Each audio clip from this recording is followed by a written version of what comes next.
Olá, tudo bem? Seja bem-vindo. Meu nome é Luciano Salamacha, eu estou honrado de ter você comigo aqui hoje.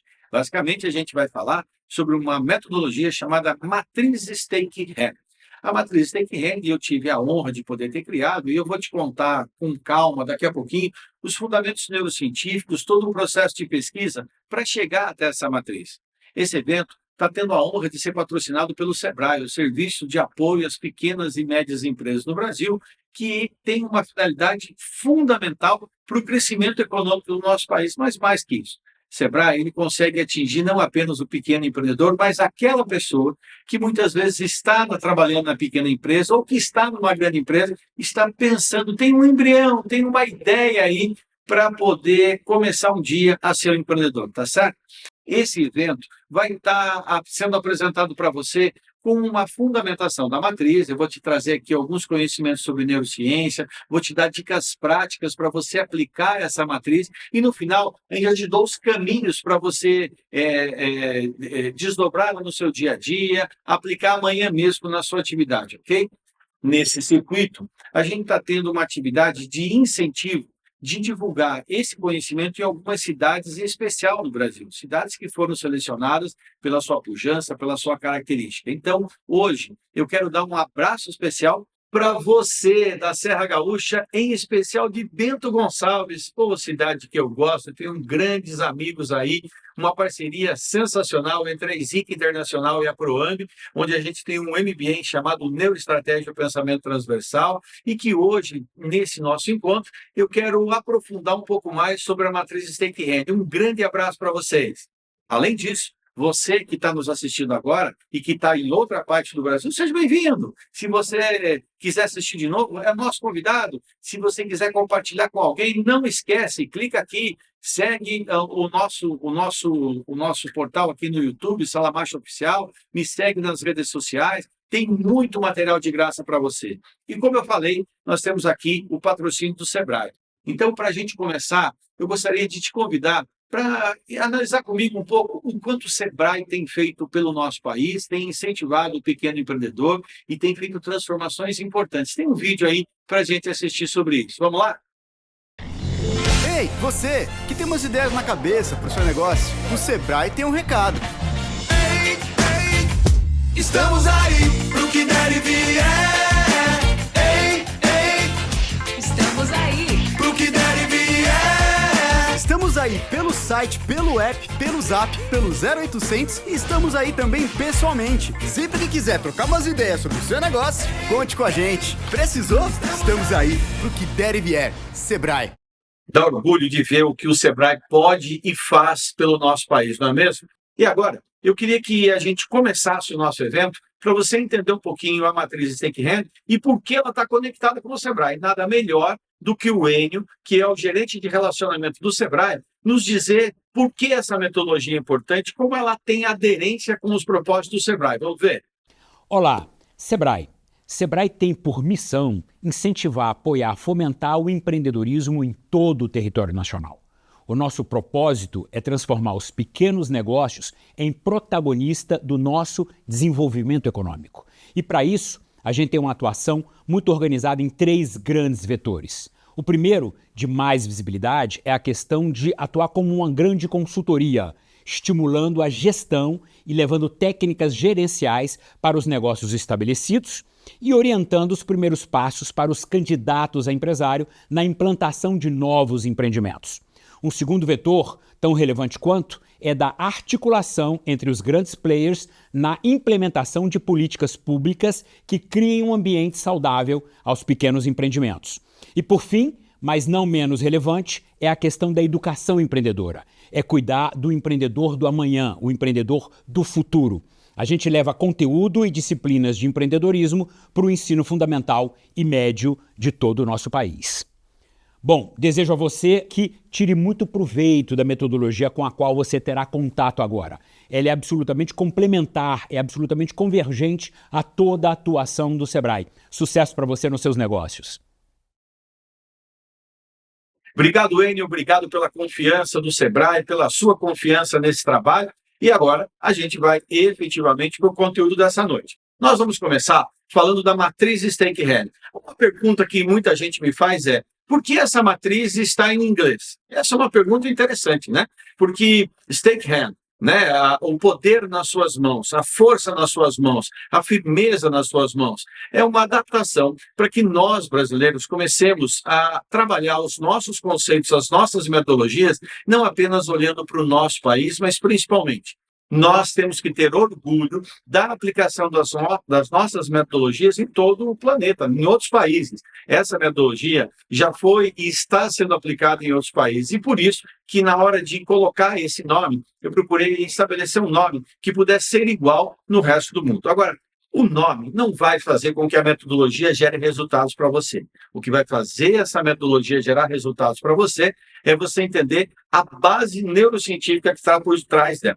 Em primeiro lugar, quando eu comecei a estudar neurociência, eu fui tentar entender quais eram os mecanismos que levam as pessoas a tomar decisões. Sim, porque toda a minha área de pesquisa no mestrado, no doutorado, toda a minha área de atuação em artigos científicos no Brasil e no exterior, sempre foi tentar entender por que as pessoas tomam decisão, quais são os elementos que estão influenciando diretamente na hora da pessoa tomar aquela decisão.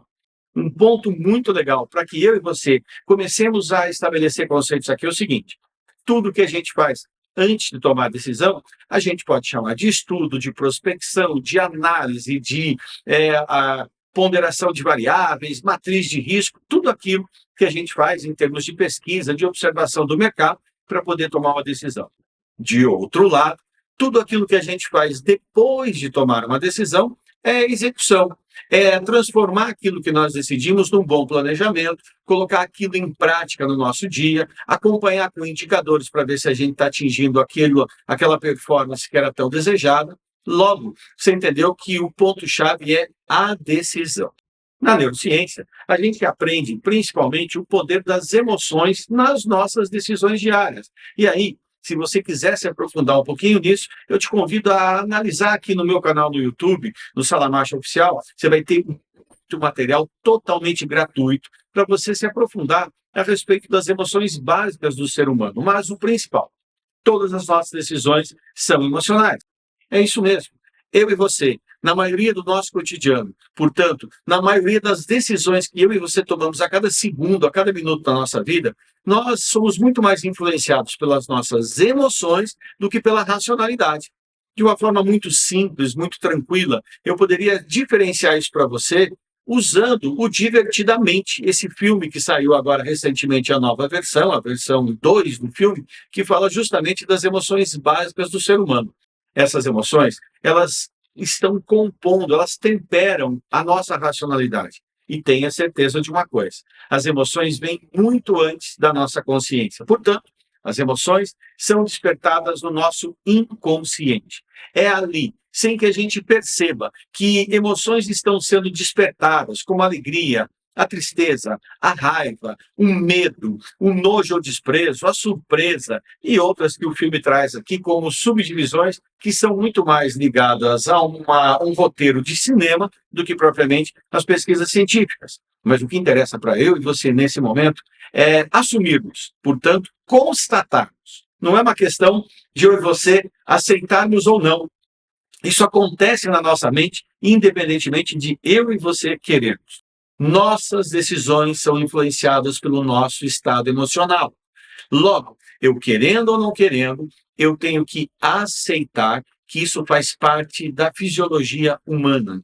E, basicamente, a gente tem aqui também dois conceitos muito simples para eu e você interagirmos nessa noite. O primeiro conceito é o que é estímulo. E o segundo, o que é efetivamente uma emoção. O estímulo é qualquer coisa que eu e você captamos pelos nossos 5 sentidos. Portanto, quando você sente o frio ou você sente calor, a sua pele está mandando uma série de comandos neuronais, portanto, todo o teu sistema nervoso vai lá para o cérebro. Esse organismo que não tem contato com o mundo externo está trancado na sua caixa craniana, mas que, de outro lado, está interpretando o que os seus emissários, os seus radares captam e traduzem sob um formato de pulso elétrico que o neurônio vai transformar em algum tipo de conceito, algum tipo de conhecimento. Então, é natural. E quando você é exposto ao frio, naturalmente o seu corpo, inconscientemente, portanto, você não diz, tenho que me arrepiar, você já fica arrepiado por conta disso. As suas mãos ficam geladas, porque o teu corpo começa a guardar a sua parte de circulação para os órgãos vitais. As extremidades das mãos não são tão importantes quanto os órgãos internos que vão garantir a sua vida. Entendendo um pouquinho isso, você percebe que estímulo pode ser aquilo que você sentiu na pele, pode ser aquilo que você inalou, um aroma, um odor, portanto, algo bom, algo ruim. Você pode ter degustado. E a degustação é interessante porque, às vezes, você consegue sentir o sabor de algumas coisas mesclando um aroma que você sentiu mais uma memória que você tem de um determinado alimento. Olha que loucura isso. Você pode também, aí tem os dois mais importantes sentidos da sua vida. Pela ordem, o vice mais importante é a audição, porque te conecta com informações, com troca de informações com pessoas, portanto, facilita a comunicação. E, finalmente, a visão. Os seus 5 sentidos, visão, audição, olfato, paladar e tato, são aqueles que garantem que você receba um estímulo. Logo, o que é algo que eu não toquei, não inalei, não vi, não ouvi e não degustei? É algo que na sua mente não existe. Literalmente isso, não existe. Esses estímulos, eles entram na nossa mente e eles automaticamente, antes que eu e você tenhamos condições de processar racionalmente aquilo que está nos acontecendo, o que está nos tocando, o que estamos sentindo, o que estamos vendo, o que estamos ouvindo, o teu inconsciente vai agir primeiro, porque é ele que garante a tua sobrevivência. É ele que garante que você vai reagir diante de uma buzina num trânsito extremamente complicado, que vai fazer você reagir com medo porque você ouviu um ruído na mata, que pode ser um animal, que pode te atacar ou coisas do gênero. Ou pode ser que é aquilo que você viu uma pessoa fazer no ambiente corporativo, como, por exemplo, um pequeno empresário que recebe alguém que está vestido com alguma roupa diferente, que parece que tem um volume parecido com uma arma e que se comporta tal qual seria o comportamento de um assaltante e que já gera em você uma série de medos ou de cuidados ou qualquer coisa do gênero. Você percebeu que os estímulos são de natureza externa? E esses estímulos, quando são acessados pela nossa mente, automaticamente eles disparam em nós emoções. Logo, emoção é uma reação natural, incontrolável, que nós, seres humanos, temos diante de algum estímulo. Você comigo, entendendo a diferença entre estímulo e emoção, começa a entender agora um pouquinho do processo de decisão das pessoas no ambiente corporativo. Sim, porque empresários, porque profissionais ficam o tempo inteiro tomando decisões. Eu e você somos colocados diante de situações que podem ser encaradas como grandes problemas, pequenos problemas. Aliás, você já parou para pensar que uma mesma situação, uma mesma realidade, um mesmo fato que é apresentado diante de você pode ser entendido como uma verdadeira tempestade, uma verdadeira confusão de pensamentos, ou então você interpretar com muita tranquilidade?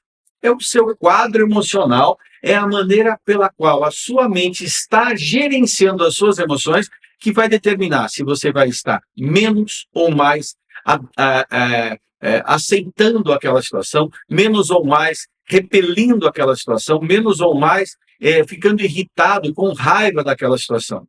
Isso vale para pessoas. Às vezes a gente fica irado, com raiva de uma pessoa por uma coisa muito pequena. E, de outro lado, se o teu estado emocional, se o meu estado emocional está extremamente favorável, às vezes algo muito mais sério é recebido com mais ponderação, com mais cuidado, com mais tranquilidade. Vamos agora entender o que isso faz, o que isso justifica o nascimento da matriz Stake-Hen. Tudo começa com uma experiência que eu tive numa faculdade há mais ou menos 15 anos atrás, quando acabou a luz da faculdade e eu ia lecionar as 2 últimas aulas. E, efetivamente, eu tive ali um insight, tive ali uma ideia, processando aquela base de conhecimento que eu tinha adquirido ao longo da vida. O que é conhecimento? Conhecimento é tudo aquilo que eu e você estudamos, tudo aquilo que eu e você vivemos, tudo aquilo que eu e você testemunhamos os outros viverem. Logo, um belo dia você pegou um livro, estudou e adquiriu um conhecimento. Você viveu uma experiência, praticou um erro, não quer mais praticar. cometeu um acerto e agora você quer cometer novos acertos desses, ou se você quiser inverter a ordem das palavras, eu fiz isso de propósito para você. Já parou para pensar que cometer já leva para o lado negativo? E eu inverti para provocar a sua mente. Cometer acertos, praticar erros. Não tem nada de errado, mas existe preconceitos estabelecidos na sua mente que, à medida que eu vou falando, já começam a dar um tom prévio sobre um julgamento, portanto, uma conclusão do que eu estou falando. Se eu te disser, eu cometi alguns erros e pratiquei acertos, tem muito mais sonância, tem muito mais harmonia na tua mente que eu colocar. Eu cometi acertos e pratiquei erros. Percebeu isso? Isso tudo a neurociência nos mostra que muitas vezes nós estamos condicionados a processos decisórios que não estão sujeitos a muita variação. E voltando, eu estava na faculdade e de repente apagou a luz de toda aquela região, não apenas da faculdade. Logo, os alunos começaram a entrar em ebulição, começaram a ficar excitados, gente querendo ir embora, aproveitando, gente gritando, e de repente eu tomo a decisão de fazer uma aula no escuro. Fica aqui um convite para você. Se você ainda não teve a oportunidade de conhecer a palestra no escuro, você precisa experimentar essa vivência sensorial. É uma experiência única na sua vida. Durante 1 hora, eu fico com você no auditório, com mais 1.000 pessoas, 2.000 pessoas, totalmente no escuro. E eu te mostro o quanto a tua mente pode ser estimulada, o quanto você vai descobrir os seus verdadeiros limites em termos de memória, de aprendizado, de fixação de conhecimento. Mas, voltando para cá, naquele evento que aconteceu, naquela situação, eu acabei ministrando aula no escuro e isso virou uma experiência que tem sido repetida em vários lugares. Naquele mesmo dia, uma coisa ficou clara naquela escuridão para mim. Eu deveria entender mais como funciona a mente do ser humano. Eu fui estudar neurociência e fui começar principalmente a neurociência comportamental. Não com isso, eu me torno um cientista de laboratório, mas cientista do comportamento social, para analisar o comportamento das pessoas no ambiente corporativo, para analisar quais são os processos de decisão que as pessoas tomam no seu dia a dia. E aí, eu comecei a entender que nós, seres humanos, temos dificuldade na nossa atenção de reter muitas coisas e trabalhar com muitas coisas ao mesmo tempo. Ou seja, eu e você temos uma atenção que é uma atenção chamada de voluntária. É aquela atenção em que eu e você tomamos uma decisão. Vou prestar atenção nessa palestra, vou prestar atenção no que eu estou lendo, vou prestar atenção naquele livro, naquele filme, naquele jogo. E você vai perceber que quando você literalmente direciona a sua atenção voluntária, você praticamente desliga de todo o resto.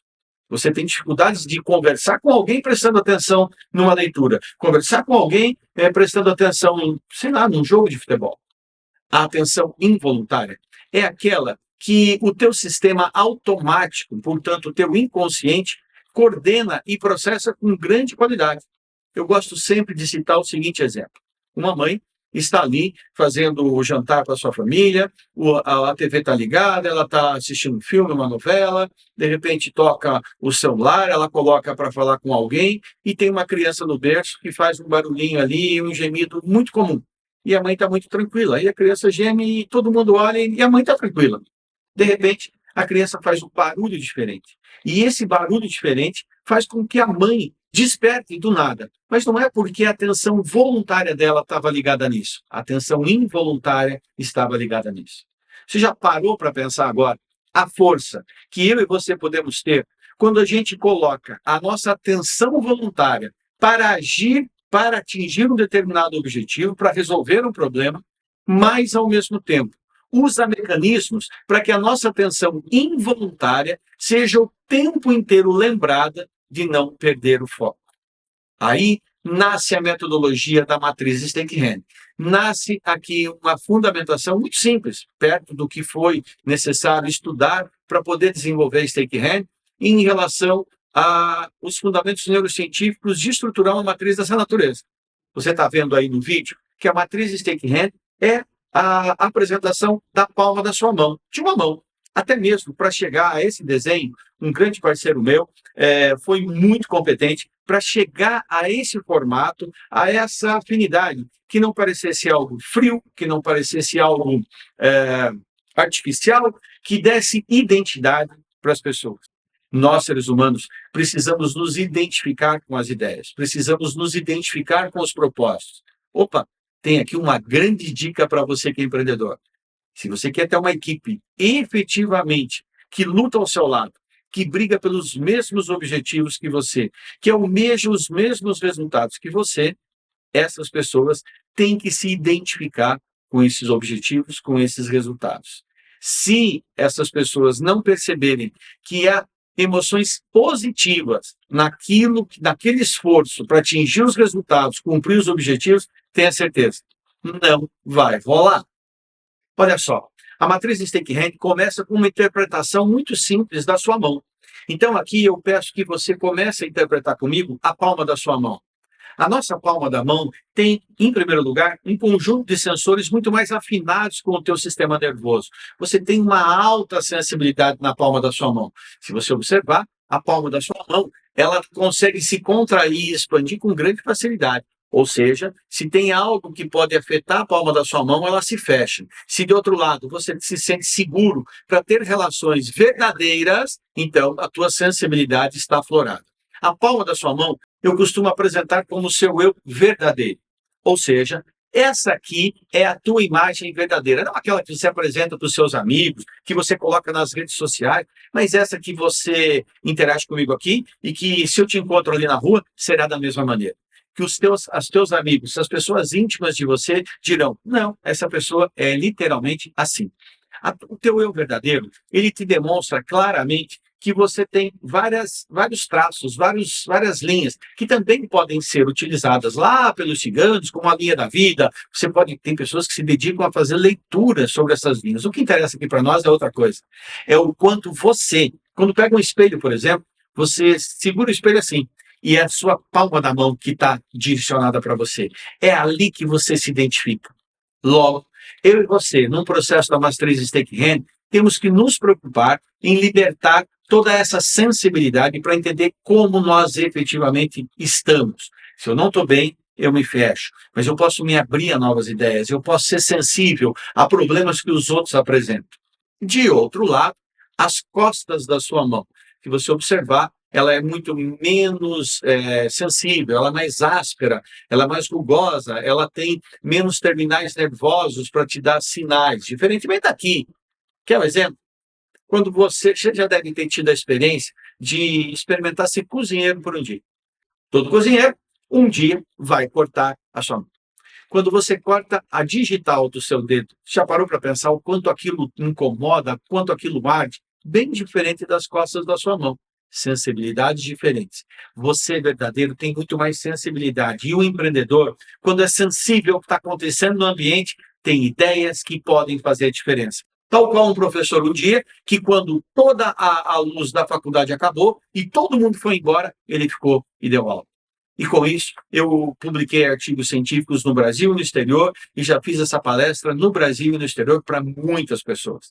Às vezes, o simples está diante de nós. A simplicidade de você lembrar todos os dias, quando tocar na sua mão, que o teu eu verdadeiro tem que estar bem.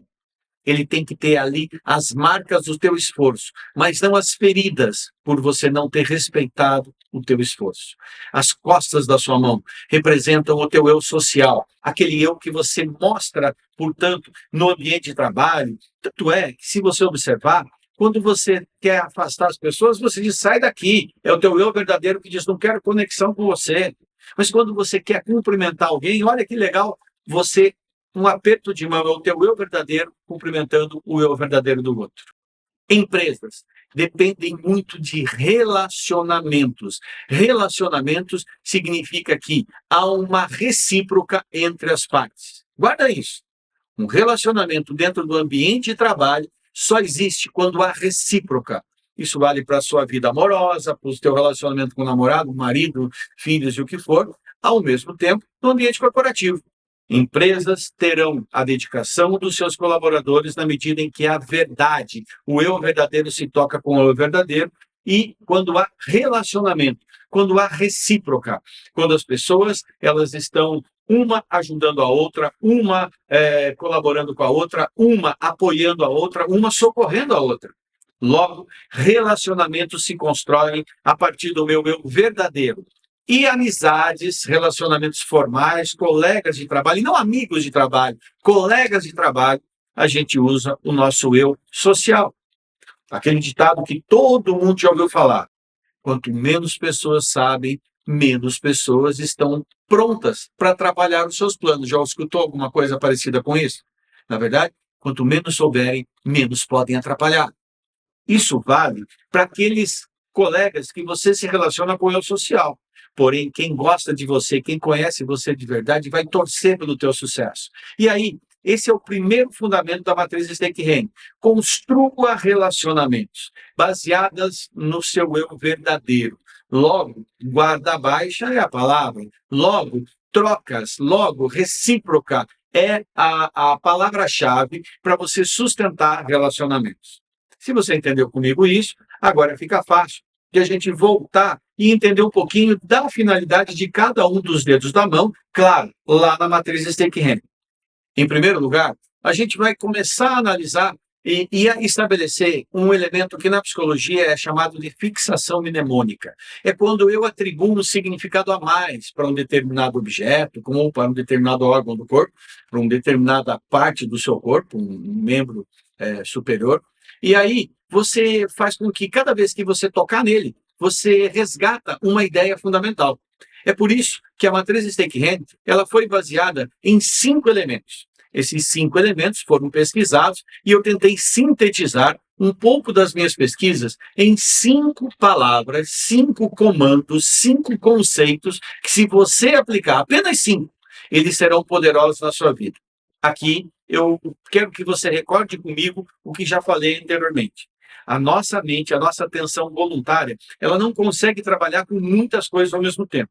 Já a nossa atenção involuntária, ela pode ser treinada, ela pode ser direcionada para o tempo inteiro colocar foco no nosso comportamento.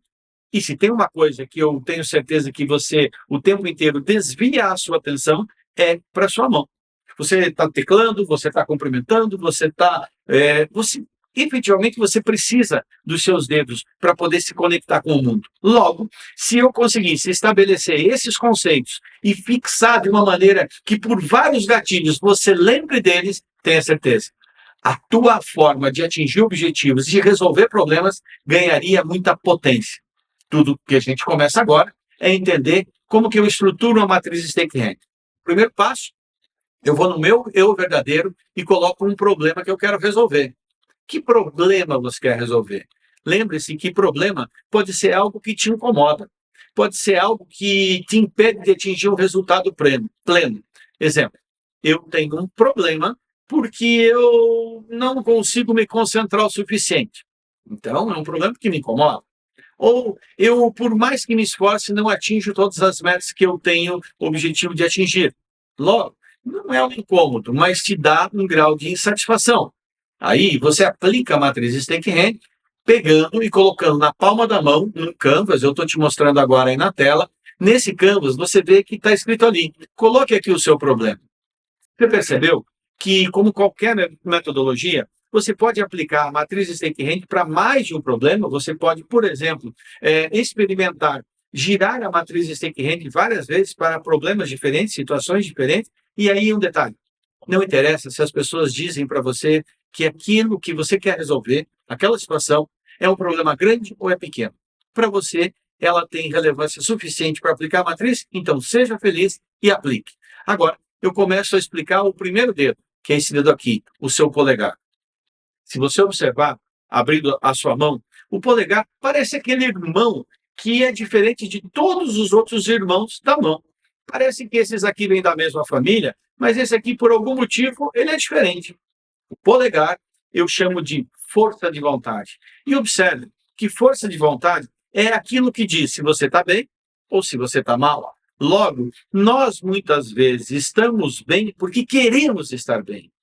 Fala, Marcia, isso aí soa um pouco a palestra motivacional, essas que o pessoal assiste e depois acha que não serviu para nada. Dá para diferenciar? E digo isso de uma maneira muito clara. Eu não gosto muito do termo palestra motivacional, porque parece que você vai ser estar sujeito a uma lavagem cerebral. O que eu estou te ensinando é você identificar e você racionalmente refletir, raciocinar a respeito de um conceito. Não tem nada de palestra e motivação. Então, quando você racionalmente na sua vida olha e diz assim, eu não estou bem, mas eu poderia estar pior, você está racionalizando a sua vontade, você está potencializando racionalmente a sua vontade para você não ficar mal, ou pelo menos minimizar esse mal que você está vivendo. Deixa eu te dar um exemplo. Você, como eu, como todo mundo, tem direito de ter aquele dia em que parece que tudo dá errado. De repente, você chega no final do dia e está cansado, está deprimido. Poxa vida, parece que naquele dia o mundo inteiro foi contra você. Tem pessoas que, inclusive, gostam de dizer que o mundo inteiro é contra eles o tempo inteiro. Porém, você senta e começa a olhar à sua volta. E começa a perceber que enquanto você está lamentando os problemas que você teve ali no seu dia a dia, no trabalho, teve gente que naquele mesmo minuto que você está reclamando, perdeu um ente querido. Faleceu o pai, faleceu a mãe, o esposo, o irmão, o filho. E que para essas pessoas, elas dariam tudo para trocar de lugar com você. Aí você estica mais um pouco o olhar e vê uma pessoa que teve um problema de saúde, um acidente de trabalho, um acidente na vida pessoal, ou uma doença congênita, e que de repente teve uma parte do seu corpo amputada. Não tem um braço, não tem uma perna, não tem a visão, não tem a audição, e que sorriem do teu lado com um sorriso tão verdadeiro, tão autêntico, que literalmente dá vergonha de estar se sentindo mal perto do que outras pessoas perderam na vida de maneira irreversível, tal qual a morte, tal qual... E elas continuam felizes. Aí você vai para um outro olhar de pessoas que literalmente vivem na miséria, sem ter muitos recursos na vida. E essas pessoas, por algum motivo, sorriem. E você percebe que o que é em comum entre todas essas pessoas que superam grandes dramas é a força de vontade. Logo, se você parar comigo e pensar, a força de vontade é o dedo mais importante da sua mão. É ele que possibilita o que na medicina é chamado de movimento de pinça.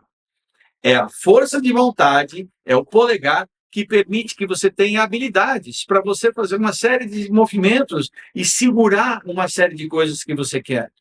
Logo, a força de vontade não é diferente. A força de vontade é o que vai te permitir trabalhar com qualquer outro elemento da cadeia sem reclamar.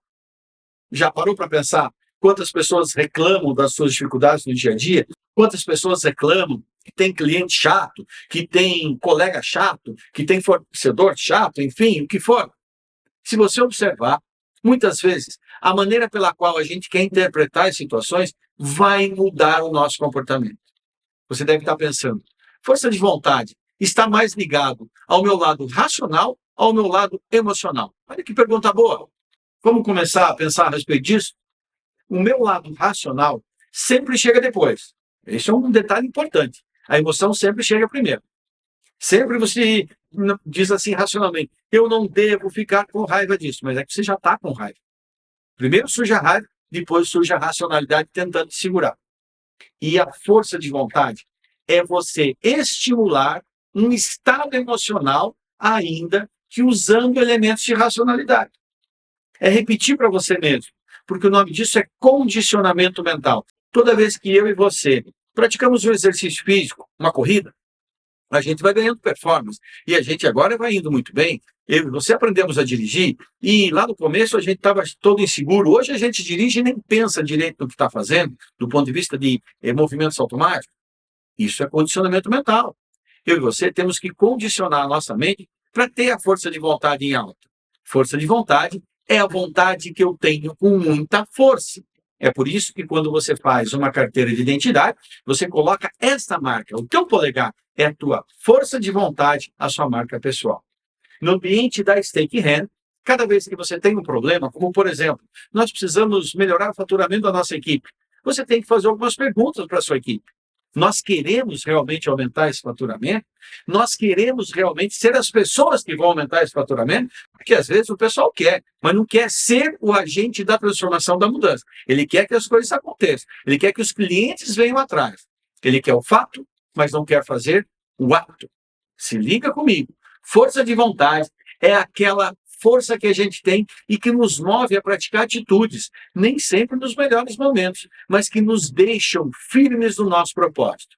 Portanto, na matriz Stake-Hand, a gente estimula as pessoas a literalmente colocar por escrito, assumir um compromisso consigo mesmos, fazendo ali no ambiente colaborativo, como, por exemplo, você imprimir a matriz Stake-Hand, que está aí na sua tela de novo, e de repente você fazer a colocação de post-its, ou então você usar ela ali numa folha impressa mesmo, ou então você usar um aplicativo que a gente tem, que é gratuito nas plataformas de iOS e do Android, para você fazer essa marca diretamente no seu celular e ter mecanismos para você lembrar o que você tem que fazer.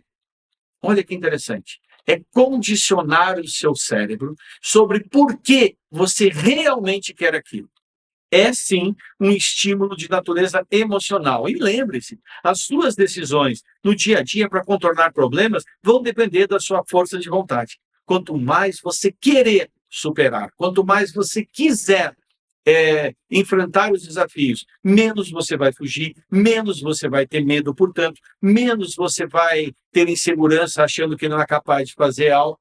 Literalmente, a força de vontade coloca você numa condição de poder interno e impulsiona você para aplicar os outros dedos da Stake-Hand. Então, se liga comigo. Lá na matriz, você tem que responder. Você quer? Responda comigo agora. Você quer isso? Você realmente quer? Por que você quer isso? Coloque na matriz, eu quero isso por causa tal, tal, tal. Você escreve. Quando você escreve, você assume um compromisso. Quando você escreve, você não permite que amanhã a sua mente te traia e você fique dizendo que não era bem assim. Percebeu a diferença?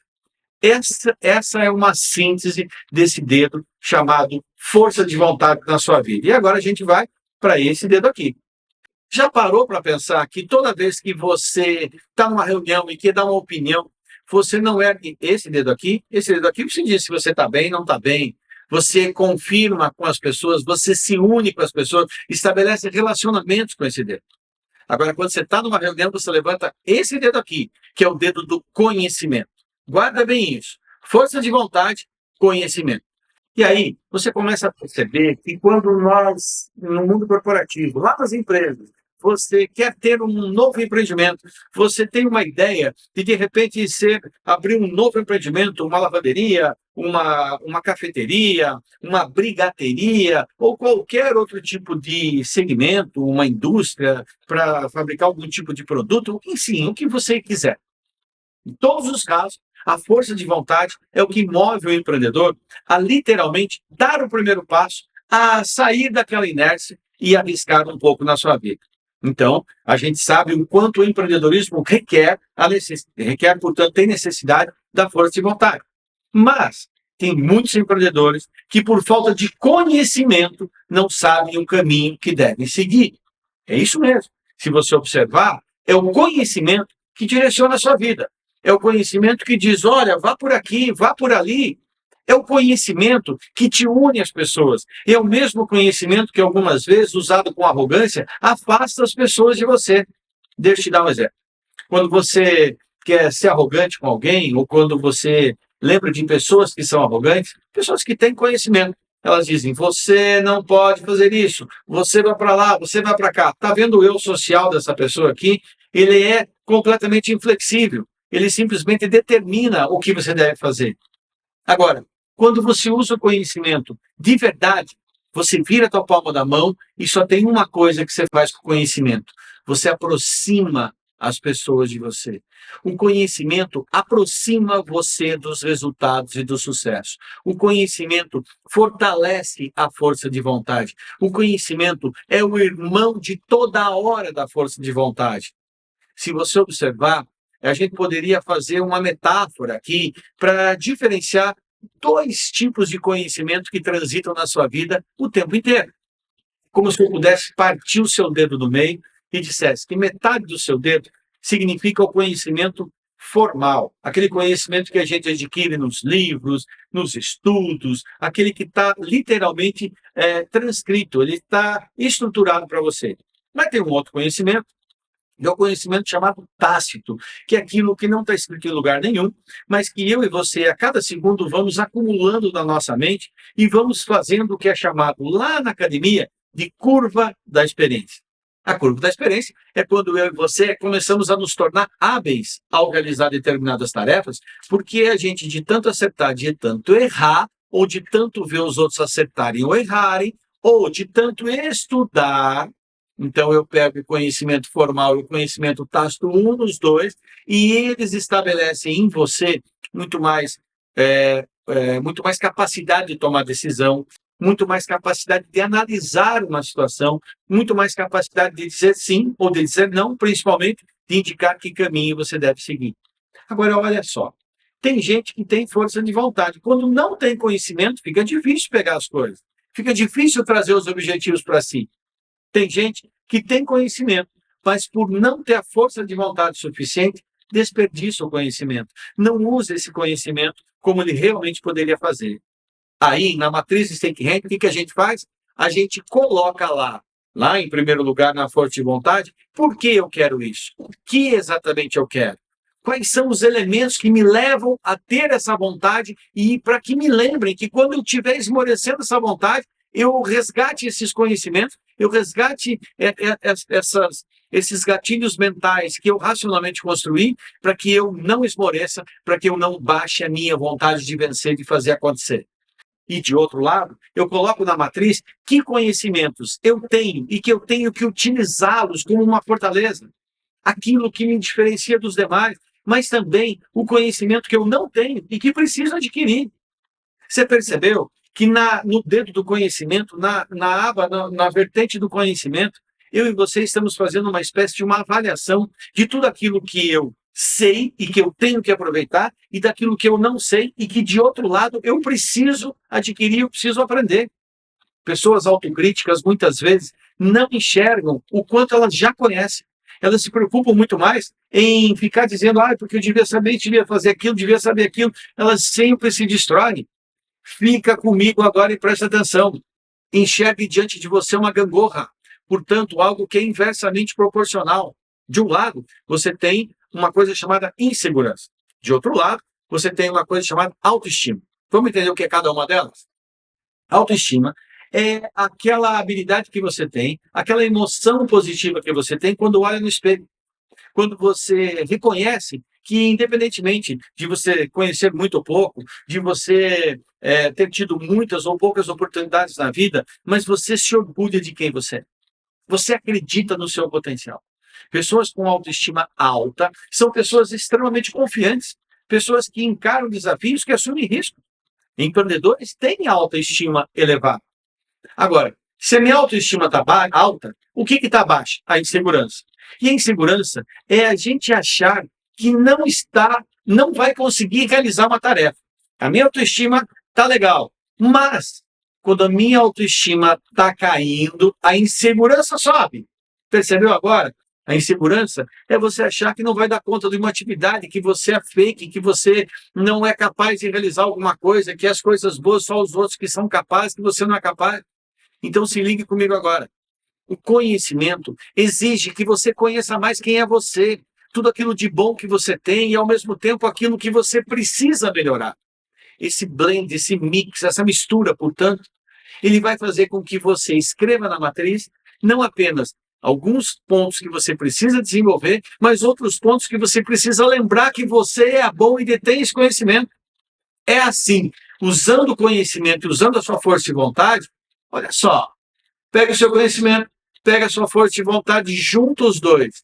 E quando eles trabalham em conjunto, você tem resultados. Portanto, eu e você precisamos não apenas confiar na nossa força de vontade e no nosso conhecimento, nós precisamos colocá-lo de uma maneira metodológica diante da nossa racionalidade, para que, de tanto repetir, o nosso inconsciente absorva e isso se torne algo que é praticamente automático na nossa vida. Portanto, um comportamento que a gente sequer tem que pensar para já realizar. Eu incorporei isso na minha vida e eu não perco uma oportunidade sequer de aprender. O aprendizado, o conhecimento me enche os olhos, me enche de alegria. Então, mesmo quando você está numa fila de padaria, você fica observando as pessoas, você fica observando o comportamento dos atendentes, você fica observando o movimento, você sempre, quando quer, aprende. E mesmo quando você não quer aprender, você também está aprendendo. Como assim? Sabe aquele momento que você não faz nada na vida? Você está aprendendo como desperdiçar tempo. Um bem precioso que você devia valorizar mais. Porque um segundo não volta. Você pode ser rico ou pobre, famoso ou não famoso, cada segundo passado na vida você não volta. Então, um bem mais precioso na sua vida, que é o tempo, um dos bens mais preciosos na sua vida, que é o tempo, poderíamos colocar outras coisas aqui, como o amor, mas esse bem a gente desperdiça de maneira displicente. Displicente. E a gente tem na filosofia vários textos de estudiosos que diziam justamente da importância de a gente não desperdiçar tempo. Mas isso é tema para um outro momento. Percebeu que na matriz Stake-Hand eu faço duas perguntas para você. Você me diz, eu tenho um problema, não consigo atingir isso. Você quer realmente isso? Porque quem quer, vai e corre atrás. Salamacha, eu quero.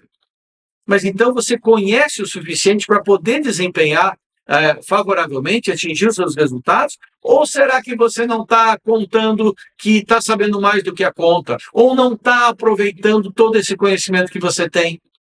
Começou a entender a força da matriz para condicionar sua mente? E aí a gente vai para esse dedo aqui, que todo mundo diz que é o dedo mais fraquinho da sua mão, que é o dedo chamado dedo mindinho, que aqui na nossa matriz tem outro nome, resiliência. A resiliência, ela é um princípio que vem da física e que normalmente está atrelado à capacidade que um corpo tem, que um material tem, de ao receber pressão, ele acabar sofrendo uma deformação.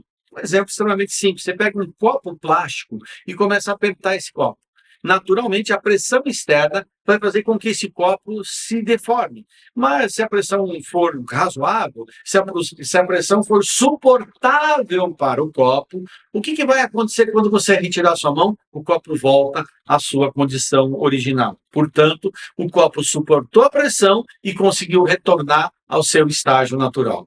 Esse dedo aqui, que é tido como o dedo mais fraco da nossa mão, segundo um estudo que a gente encontrou numa universidade dos Estados Unidos, representa 50% da sua mão. Lá na ortopedia, representa 50% aproximadamente da força da sua mão.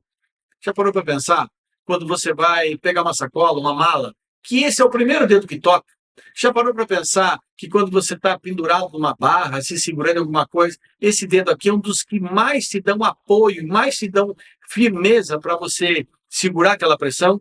A resiliência, especificamente aqui na matriz Stake-Hand, é uma lembrança poderosa, muito poderosa, para que eu e você tenhamos na nossa mente que eu assumi um objetivo de resolver um problema, nós teremos que suportar o caminho para resolver esse problema. Muitas vezes não adianta a gente desejar que uma coisa melhore. Não adianta nada a gente ficar torcendo que a prova seja fácil amanhã. A prova não está nas suas mãos. Aliás, já parou para pensar que a matriz fala do que está nas suas mãos para resolver o problema? A prova não está nas suas mãos, não está nesses dedos aqui. Agora, a resiliência para suportar o tempo necessário para fazer o estudo, para repetir quantas vezes você tiver que repetir até memorizar aquilo, isso é um processo de resiliência. Resiliência é a capacidade que a gente tem de, mesmo em condições adversas, suportar a pressão. Quem de nós, empreendedores, então, isso é muito comum. Quantas vezes eu, você, deixamos de nos alimentar na hora certa, pulamos uma refeição como um almoço diante de tantos compromissos? Em primeiro lugar, isso não é motivo de orgulho. Mas, naquele momento, a gente fez porque a nossa mente entendia que havia uma emoção positiva a ser conquistada. Por exemplo, você trabalha num hospital, você é enfermeiro, você é médico, e de repente, depois de um plantão de 24 horas, o seu amigo, que é médico, que é enfermeiro, te liga e diz assim: estou preso no engarrafamento e devo chegar daqui meia hora. Se eu conseguir, eu estou desesperado aqui, estou atrasado. E mesmo diante de todo o cansaço, a tua resiliência aflora e você vai lá e continua atendendo as pessoas naquele hospital, naquele posto de saúde, porque a resiliência faz você suportar as pressões do dia a dia. As pressões que nem sempre serão suportadas e que a gente acaba, que nem sempre a gente consegue blindar para atacar a nossa força de vontade. Já parou para pensar que eu não preciso de resiliência para atacar o meu conhecimento?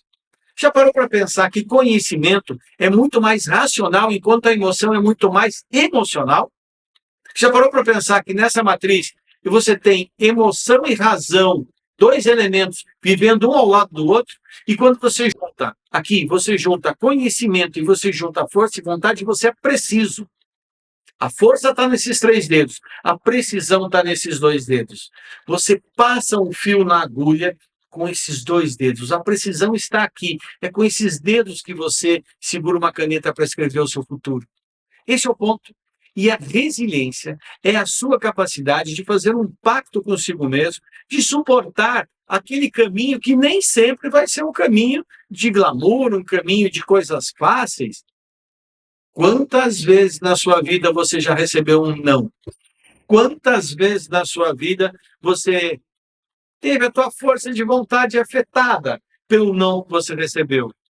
Agora, o teu conhecimento continua lá. Porque quando você estuda, aprende algo, como você está tendo nessa palestra, nessa noite, muito sobre neurociência do comportamento humano, você vai automaticamente internalizar aquilo e você não vai se afastar disso. Então, a matriz Stake-Hand, ela que pede que você coloque lá os teus compromissos de suportar. O que você se dispõe a abrir mão? Ou o que você se dispõe a enfrentar sem perder a força de vontade no caminho que o teu conhecimento indica que é o correto. Por exemplo, você decide fazer um mestrado, fazer um doutorado, fazer um curso de inglês, o que for. Você decide aprender. Você quer aprender. É um conhecimento que você não tem, que você tem que conquistar. Mas isso vai fazer com que você tenha que renunciar a algumas horas de lazer, algumas horas de sono, algumas horas de esporte, algumas horas de entretenimento, sei lá. Eu costumo dizer para os alunos dos MBAs, não dá para fazer o MBA sexta-noite, sábado de manhã, participando da balada da sexta-noite, de todos os churrascos, de todas as festas da manhã do sábado. São escolhas. Quando a gente coloca isso racionalmente, a gente prepara a nossa mente para um estado emocional negativo. Preste muita atenção. Lembra da história do copo? Lembra que eu falei que o copo, quando tem uma certa resistência, ele recebe a pressão, mas ele consegue voltar? Significa que força de vontade e resiliência devem vir juntos. Aliás, se você pegar o dedo da resiliência, ele só tem facilidade de tocar na mesma mão o dedo da força de vontade. São 2 emoções extremas. A emoção do querer e a emoção do suportar. É a alegria de iniciar e aqui a dor de continuar. É a dor do revés, é a dor do problema. Coloque numa matriz Stake-Hand. Por que você quer? Isso é a força de vontade. O que você deve conhecer, é o conhecimento. O que você se dispõe e tem ciência que vai suportar e até mais. Coloque quais são os elementos que você nem tem certeza que pode acontecer, mas se acontecerem, você vai suportar. Quer um exemplo? Você coloca mais ou menos assim: eu vou ter a resiliência de, enquanto a minha empresa, a minha pequena empresa, estiver no começo, por mais que eu tenha vontade de desviar parte do capital de giro da minha empresa para trocar o meu carro, comprar aquilo para a minha vida pessoal, eu tenho conhecimento que o capital de giro da minha empresa é necessário para a minha empresa continuar existindo. Eu vou ter a resiliência de viver com aquele carro mais velho um pouquinho, de manter meu padrão de vida um pouco mais baixo, de eu suportar negativas de clientes. Quando eu abro uma empresa, pode ter muitos clientes que dizem assim: será que você, literalmente, eu posso confiar no seu produto, no seu serviço? Ora, a resiliência vai fazer você suportar tudo isso. Portanto, a matriz, nesse dedo aqui, que é a resiliência, ela te coloca que não é porque você pensa que é fraco, que você pensa que esse dedo aqui é vulnerável, que ele não vai contribuir com muita força na sua vida. Se você observar, nós já temos aqui os extremos, força de vontade e resiliência, com um primeiro mediano, que é o conhecimento. Duas emoções, duas características ligadas à emoção e uma característica ligada ao conhecimento. E aí vem esse dedo aqui que eu fiz questão de erguer com a mão esquerda, porque tem a minha aliança de casamento. Esse dedo é chamado de dedo anelar. Esse dedo anelar, ele tem uma função muito específica na nossa matriz. É a disciplina. E a disciplina é um elemento que muita gente não está levando a sério hoje em dia. Por quê? Porque é fácil para mim, fácil para você, muitas vezes criarmos desculpas para justificar a não continuidade de uma determinada tarefa. Não tem nada a ver com suportar pressão ou não. Tem muita gente que abandona as tarefas sem pressão nenhuma. Simplesmente não tem disciplina de ir até o final. Não leva o que é tratado até o final. Vou te dar alguns exemplos aqui. Empreendedores, quando começam o seu negócio, quando começam aquele sonho, eles não estão muito preocupados com o horário. Mas eu tenho certeza que você vai lembrar aqui de situações em que era, por exemplo, você lembra que o teu fornecedor fecha às 6 horas da tarde e faltam 4 minutos para as 6.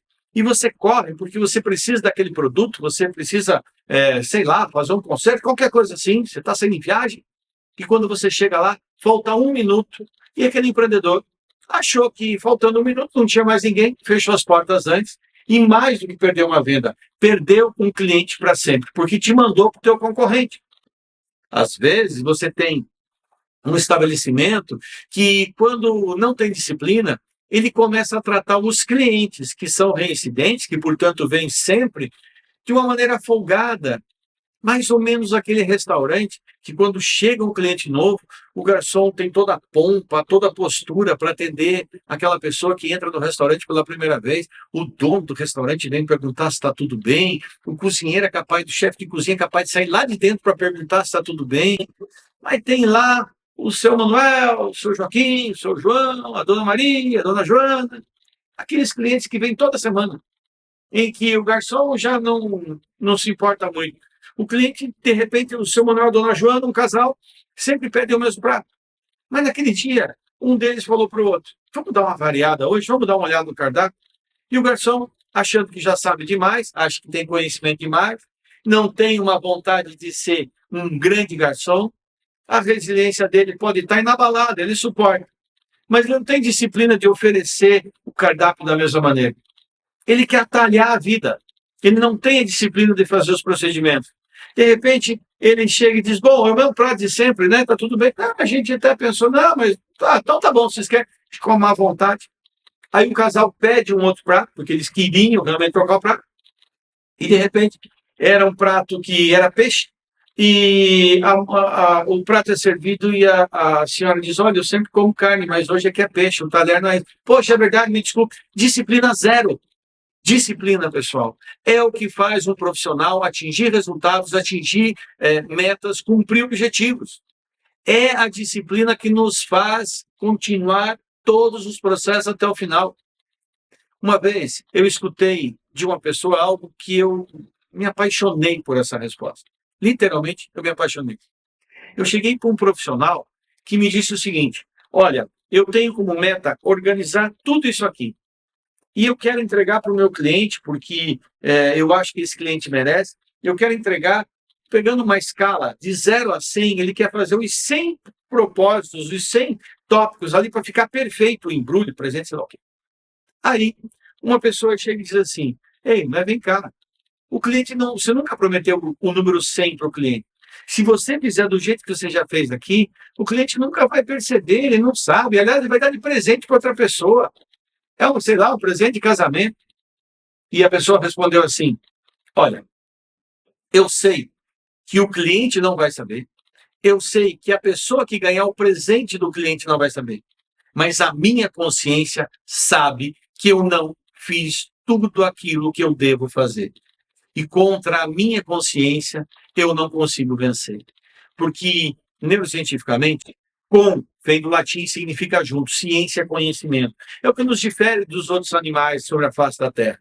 Um cachorro, quando abana o rabo, ele não sabe que está abanando o rabo. Ele simplesmente segue o seu instinto. Mas o ser humano, quando faz algo, a consciência dele fala, literalmente lá, dói na mente da pessoa que ela está fazendo algo errado.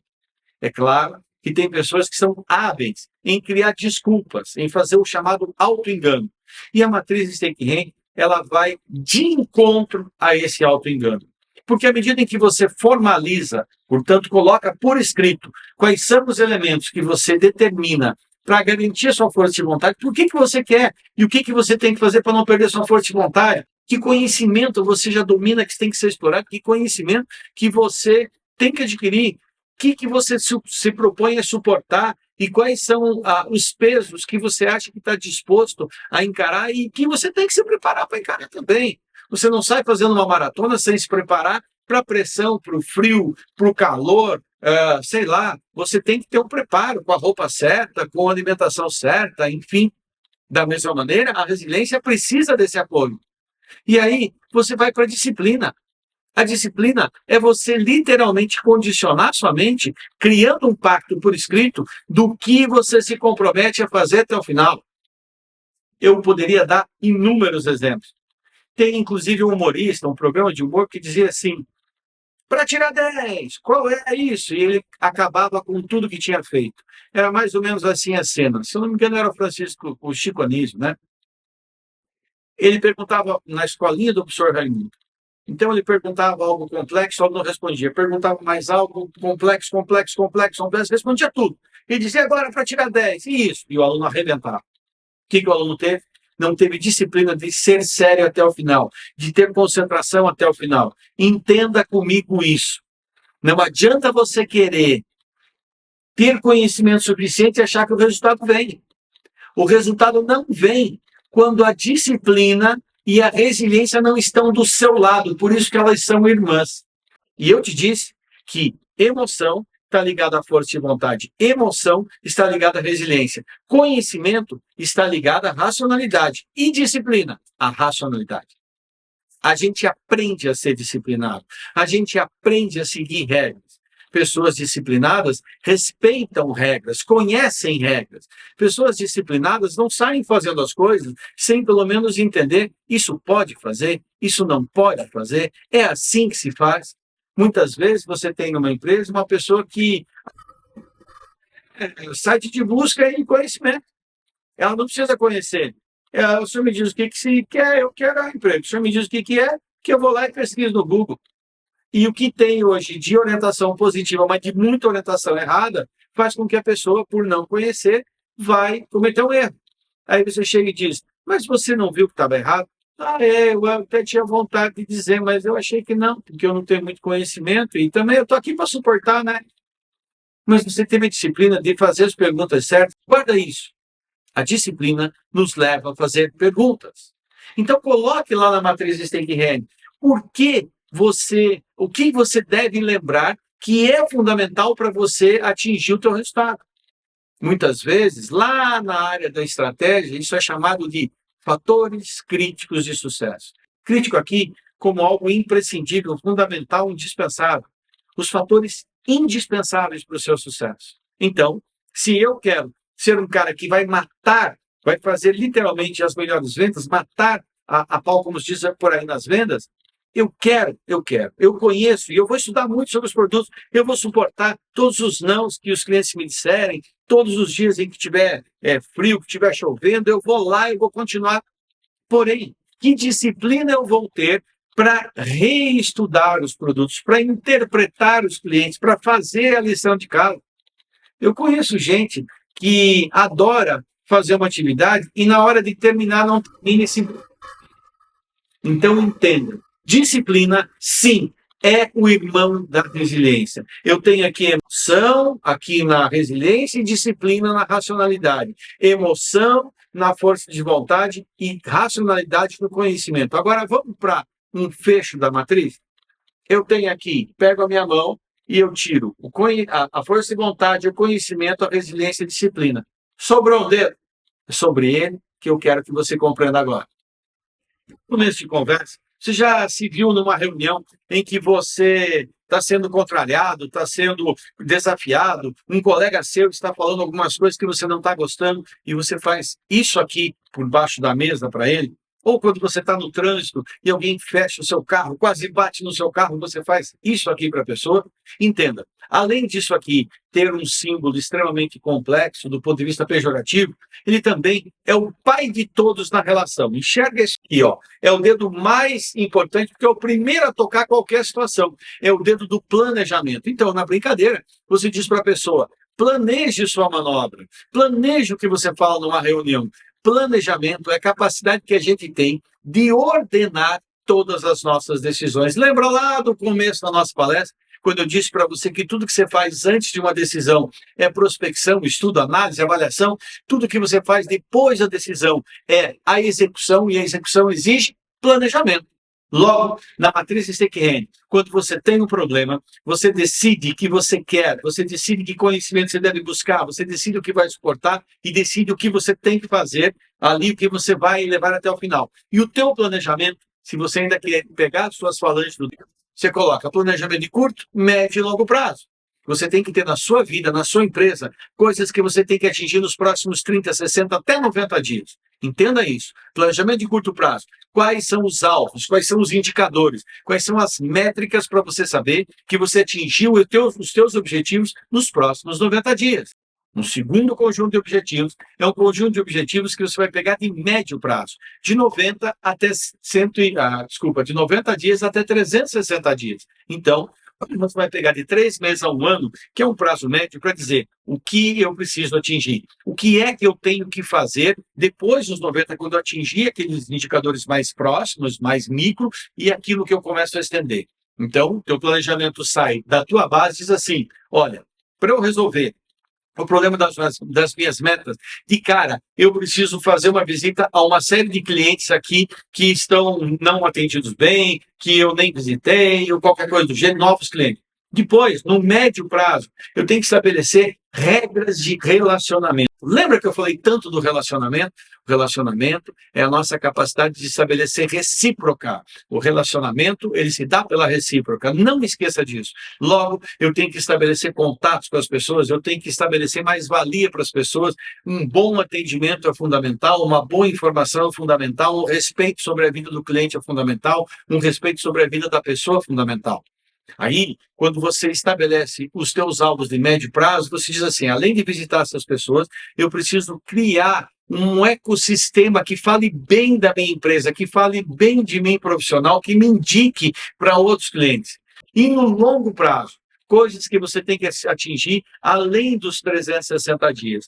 Num exemplo de vida, por exemplo, você diz, olha, eu quero melhorar minha performance profissional. Então eu quero. Por que eu quero? Por causa disso e disso. Que conhecimento eu tenho e o que eu preciso aprender? Para melhorar minha performance profissional, eu tenho que aprender um novo sistema de computador, eu tenho que estudar mais sobre isso, sobre o produto, sobre o cliente, sobre o mercado, enfim.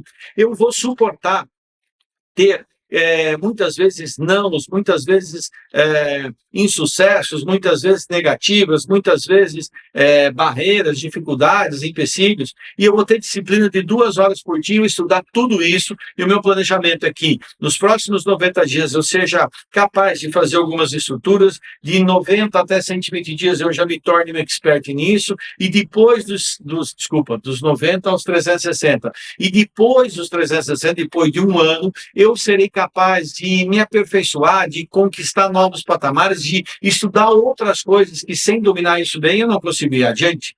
Se você perceber, o planejamento é o pai de todos. Ele divide a sua mão no meio porque ele é racionalidade, então eu tenho um núcleo racional, esse núcleo racional pega a tua disciplina, o teu conhecimento e sintetiza, ancora o teu planejamento.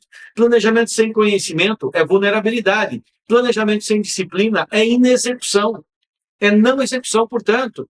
Agora, planejamento que tenha racionalidade e que tenha execução, mas que não estimula você, é desestimulante, desmotivador, é um inferno na sua vida, é um peso na sua vida. E se você gostar realmente do que você está fazendo, porque o conhecimento te estimula, a disciplina te leva a cumprir o planejamento, isso te estimula, resistir suportar, a resiliência vem a reboque, vem facilmente junto com você e você faz esse movimento de garra, esse movimento de quem é vitorioso.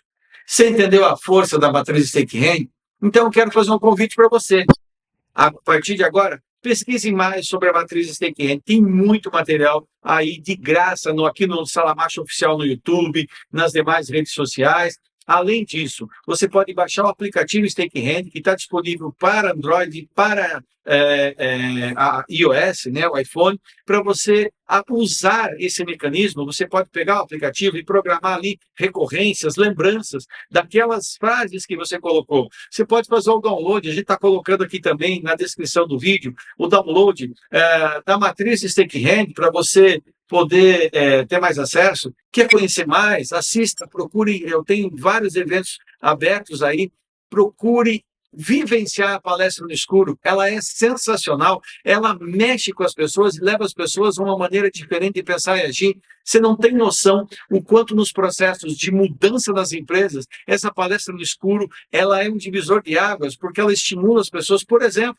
a gente fala tanto que a gente tem que inovar. Você já pensou em inovar tirando recursos, ao invés de se colocar mais recursos? Foi o que eu fiz na palestra no escuro.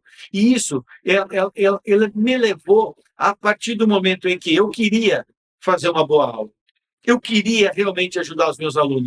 Eu queria passar muito conhecimento. Então, eu estudava e continuo estudando o tempo inteiro para passar conhecimento para você que está do outro lado. Mas eu tenho que ter resiliência de suportar cargas de trabalho altas e junto ainda encontrar um tempo para dar uma estudada, sem reclamar, sem achar que aquilo é um sofrimento e sempre de cabeça erguida. Eu tenho que ter disciplina de fazer até o fim tudo aquilo que eu me comprometo. E eu tenho que ter um planejamento para dar racionalidade para esse esforço. Se eu não tenho planejamento, eu desperdiço recursos, desperdiço energia. Se eu tenho planejamento, eu potencializo energia e eu racionalizo recursos.